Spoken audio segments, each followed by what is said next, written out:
பிரியாணி டேஸ்ட்டில் ஒரு தக்காளி சாதம் எப்படி செய்யலாங்கிறத பார்க்கலாங்க. இது ரொம்ப ஃப்ளேவராகவும் டேஸ்ட்டாகவும் ரொம்ப அருமையாக இருக்கும். எப்படி செய்யலாங்கிறத பார்க்கலாம். ஸ்டவ் ஆன் பண்ணிவிட்டு பிரியாணி செய்கிறதுக்காக ஒரு பாத்திரம் வச்சுக்கலாங்க. அரை குழிக்கரண்டி அளவுக்கு எண்ணெய் விட்டுக்கோங்க. 3 ஸ்பூன் அளவுக்கு நெய் விட்டுக்கலாம். பிரியாணி தாளிப்பு பொருள் எல்லாத்தையும் போட்டு நல்லா வதக்கி விட்டுருங்க. 5 பச்சை மிளகா, 2 பெரிய சைஸ் வெங்காயம் நான் யூஸ் பண்ணியிருக்கேன்.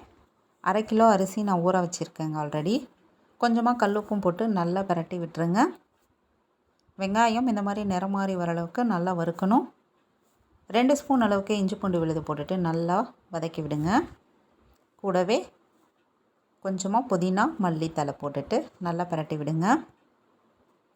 நல்லா பிரட்டி விட்டுட்டு 8 தக்காளியை நான் நறுக்கி வச்சுருக்கேன், அதையும் நம்ம போட்டுக்கலாம்.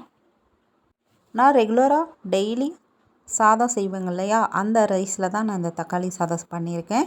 உங்களுக்கு பிரியப்பட்டால் புல்லட் ரைஸ், சீரக சம்பா எதில் வேணாலும் நம்ம செய்யலாம். டேஸ்ட் அட்டகாசமாக இருக்கும். தக்காளி இந்தளவுக்கு நல்லா வதங்கி வந்திருக்கணுங்க. நல்லா வதங்கின பிறகு நமக்கு தேவைக்கேற்ப மிளகாத்தூள் ஆட் பண்ணிக்கலாம். ஆல்ரெடி நம்ம பச்சை மிளகாவும் ஆட் பண்ணியிருக்கோம். பிரியாணி மசாலா இருந்தாலும் ஒரு டேபிள் ஸ்பூன் அளவுக்கு ஆட் பண்ணிக்கோங்க. இது என்ன பொடினா பட்டை, லவங்கம், ஏலக்காய் இது 3யும் கொரகொரப்பாக நான் அரைச்சி வச்சுருக்கேன். அதை ஒரு அரை ஸ்பூன் அளவுக்கு ஆட் பண்ணிவிட்டு தயிர் ஒரு 4 ஸ்பூன் அளவுக்கு நான் ஆட் பண்ணிட்டேங்க. எல்லாம் நல்லா எண்ணெய் பிரிஞ்சு வர அளவுக்கு நல்லா வதக்கின பிறகு நாம் இப்போது தண்ணி ஆட் பண்ணிக்கலாம். நான் 2 டம்ளர் பெரிய டம்ளரில் அரிசி ஊற வச்சுருக்கேன். அதுக்கு 4 டம்ளர் தண்ணி யூஸ் பண்ணியிருக்கேன். அதே பச்சை அரிசி சீரக சம்பா ரைஸ்லாம் செய்கிற மாதிரி இருந்தால் 1 டம்ளருக்கு 1.5 டம்ளர் தண்ணி ஊற்றிக்கோங்க. இந்த மாதிரி தண்ணி நல்லா கொதித்ததுக்கப்புறம் உப்பு காரம் செக் பண்ணிவிட்டு பத்தெல்லாம் போட்டுக்கோங்க.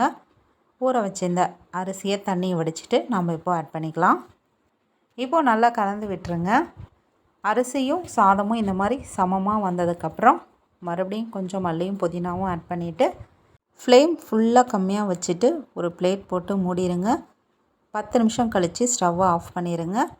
ஸ்டவ்வை ஆஃப் பண்ணதுக்கப்புறமும் 10 நிமிஷம் தம்மில் அப்படியே இருக்கட்டுங்க. அதுக்கப்புறம் பிளேட்டை ஓப்பன் பண்ணிவிட்டு நெய் போட்டு நல்லா மிக்ஸ் பண்ணி எடுத்தோம்னா நம்மளுக்கு சூப்பரான தக்காளி சாதம் ரெடி.